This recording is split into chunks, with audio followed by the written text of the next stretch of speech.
การเมืองนี้เปรียบเสมือนมารดาเข้าใจแล้วสินะ Cek cek cek. Halo guys, in the sky, in the house, in the hoy, in the throat. Kembali lagi bersama saya Stephen. Di kesempatan kali ini saya akan membahas alur film yang cukup menegangkan untuk si otong kalian. Film ini berjudul Jandara.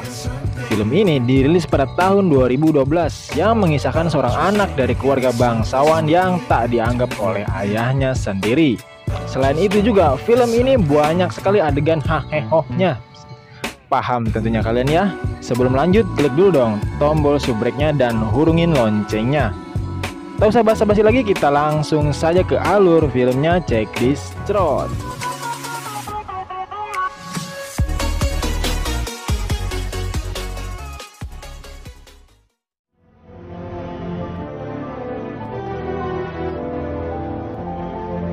Film diawali dengan memperlihatkan seorang aki-aki yang sedang melihat-lihat foto masa lalunya yang sangat kelam dan buruk atau burik kayak birit kalian. Waduh, ternyata ia adalah jandara yang sudah tua. Jadi film ini akan kilas balik seorang jandara tua yang sedang mengingat masa lalunya. Di sini kita akan dibawa flashback ke masa lalunya pada tahun 1915. Dan saat itu hujan turun sangat lebat seperti bewok Sihoir. Bewok Sihoir siapa lagi bewok Sihoir? Ada seorang wanita dari keluarga bangsawan bernama Dara. Ia dari klan atau marga bernama Pijit. Jadi marga ini marga bangsawan lah ceritanya. Nah, di sini Dara sedang melahirkan. Tapi saat berhasil melahirkan, ia pun malah maut alias wafat, yang membuat suaminya itu sangat sedih. Lalu si suaminya ini kesal dan geram karena atas kelahiran orok tersebut akhirnya istrinya atau si Dara meninggal dunia. Ia pun menyalahkan orok tersebut karena telah membuat istrinya maut. Lalu ia pun hendak membunuhnya. Tapi ibunya si Dara dan para pelayan di rumah itu pun menghadangnya sehingga si suami ini makin kesal.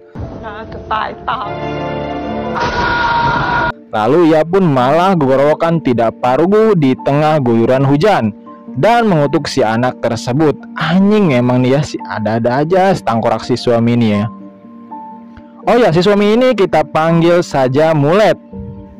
Dan inilah Jandara. Hurra! เข้าใจแล้วสินะ Singkat cerita, saat memperingati kematian Dara, Mulet pun bilang pada para pelayannya bahwa ia tak akan menikah lagi. Gaok tas si congor si Mulet ya. Siga tengah wae eta maneh teh tutumpu kan. ดายาจากเมืองพิกดสตรี Mereka pun kedatangan tamu. Ia adalah sepupu dari si almarhum Dara bernama Wat, atau kita panggil saja dia Wati. Ia dari keluarga atau marga Pijit. Ya iyalah, namanya juga sepupu si Dara ya kan. ไปพบผมที่เรือนซึ่งมีแม่พุ่ม Lalu Wati pun ingin melihat anaknya tersebut. Di sini Jan kecil tinggal di rumah yang kecil yang terpisah dengan rumah utama ayahnya tersebut. Entah kenapa tiba-tiba si Wati ini pun malah rela untuk mengasuh atau menjaga si Jan. Dan sejak hari itu Wati tidak pernah kembali ke kampung halamannya lagi di Pijit dan menghabiskan waktunya untuk si Jan saja. แล้วโชคก็เข้าคารองค์หญิง Aku singkat cerita, neneknya ini harus pergi ke luar negeri selama 3 bulan karena ada kepentingan. Lalu saat neneknya pergi, si Mulet pun sok-sokan ngatur segala hal yang ada di rumah itu. Ia juga memaksa semua pelayannya agar mematuhinya. Jika tidak, ia memecat pelayannya tersebut. เริ่มต้น Bahkan pelayan yang paling dekat dengan neneknya si Jan itu pun dijadikan tangan kanan oleh si Mulet dengan cara memperlihatkan burungnya. Wadaw! Kemudian pokoknya dia benar-benar menguasai semua yang ada di rumah. Dan pelayan-pelayannya pun ia genjot satu persatu lah. การเมืองนี้เปรียบเสมือนมารดา Lalu ada kesempatan di mana si Mulet ini ingin mantap-mantap dengan Wati yang selalu menjaga dan merawat Jan. Dan benar saja, ia pun mantap-mantap dengan Wati. Tapi Bibi Wati ini memberikan syarat bahwa jika ia ingin mantap-mantap dengannya, ia jangan lagi menyakiti Jan. Murid yang brengsek ini pun menyetujuinya. Singkat cerita, masalah pun datang bertambah, di mana Bibi Wati ini telah hamil oleh si Mulet. Ia akhirnya dibacoti sama neneknya Jan itu dengan sangat kesal. Neneknya ini hendak membunuh si Mulet, tapi apalah daya, ia hanya seorang nenek parubaya keriput dengan aroma bau tanah yang malah diserang balik, hingga akhirnya ia pun kembali ke kampung halamannya di Pijit.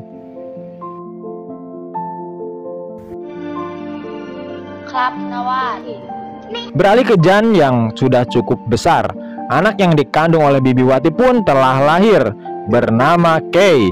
Ia malah berbeda dengan Jan. Ia dibesarkan oleh kasih sayang seorang Mulet. Bahkan parahnya si Mulet ini menurunkan kebenciannya kepada Kay, yang berakibat Kay sangat membenci Jan sejak kecil.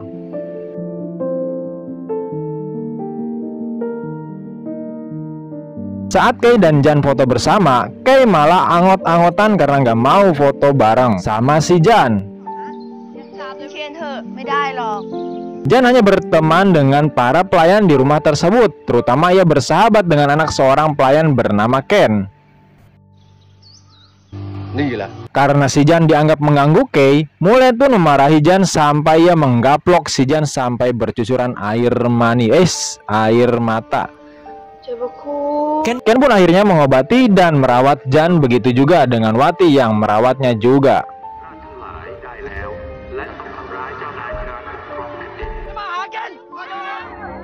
Singkat cerita, para rakyat Thailand pun mulai berdemo dan berbuat kerusuhan karena selama ini mereka menderita dan kesusahan. Saat kerusuhan terjadi, Jan remaja pun menolong seorang wanita keturunan Perindapan yang bernama Yacin. Dan akhirnya cengar-cengir dan sepertinya timbul benih-benih perasaan.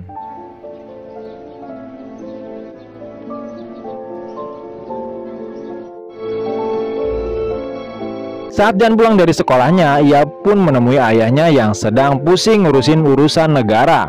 Dia pun lagi-lagi dibacoti dan dikata-katain oleh ayahnya tersebut sampai ia sakit hati. Bibi Wati pun menyuruh Jan memanggil Kay untuk menghampiri ayahnya ini. Saat Jan menemui Kay, ia pun melihat pertarungan Muay Thai sahabatnya Ken. Saat Jan berbicara kepada Kay, ia lagi-lagi dikata-katain sampai sakit hati oleh Kay.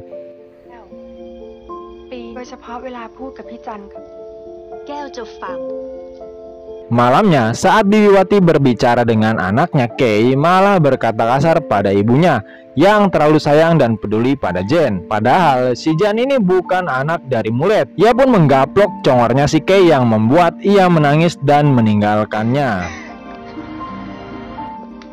Tiba-tiba saja Mulet datang dan disambut oleh Bibi Wati. Katanya ia bakalan ke Singapura beberapa minggu ke depan karena ada masalah negara.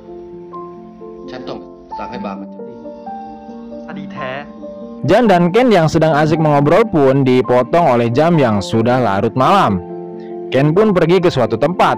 Di sini ternyata si Ken hendak mantap-mantap dengan salah satu pelayan di rumah itu bernama Susi. Jan hanya bisa ngintip mereka yang lagi asik adu gubrut. Waduh.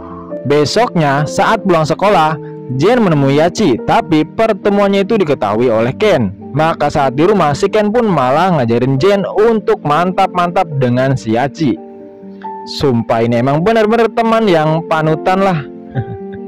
Akhirnya si Jan pun benar-benar diajari sama Ken dan minta Jan untuk ke ruangan yang biasa ia mantap-mantap dengan Susi. Setelah selesai, Jan pun malah ditertawakan karena keluarnya sebentar. Waduh, ngencrit duluan dia. Singkat cerita, saat Jan nganterin Yacin ke rumahnya, ia dibegal oleh Kang Begal. Kang Begal bukannya ngebegal harta si Jan, mereka malah ngebegal yang bool si Jan. Ternyata mereka bukanlah begal konvensional pada umumnya, melainkan tukang begal bool alias pantat. Waduh, tunggu. Kalau di Thailand emang sih kayaknya beneran ya. Anjing emang. Ya lebih takut gak bisa berak gitu dibandingkan kehilangan hartanya. Harta sih masih bisa dicari gitu ya. Kan kalau bool ya kan gak bisa lah. Aduh, ada-ada aja lagi. Anjay. Lalu tiba-tiba datanglah si Ken. Ya karena si Ken ini adalah petarung Muay Thai, ia pun bisa mengalahkan mereka dan menyelamatkan si Jan. Pin ngom ngem. Dan saat sampai di rumah, Jan pun ditanyai oleh Bibi Wati karena pulang telat. Bibi Wati memberitahukan kabar yang menyedihkan bahwa ayahnya si Jan alias si Mulet akan menikah lagi dengan seorang wanita idamannya dari Singapura. Tah sia si anjing mah emang ya. Polontong goblok.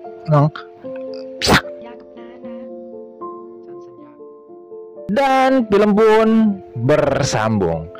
Oke guys, ditunggu kelanjutan alur filmnya di video berikutnya. Cerot.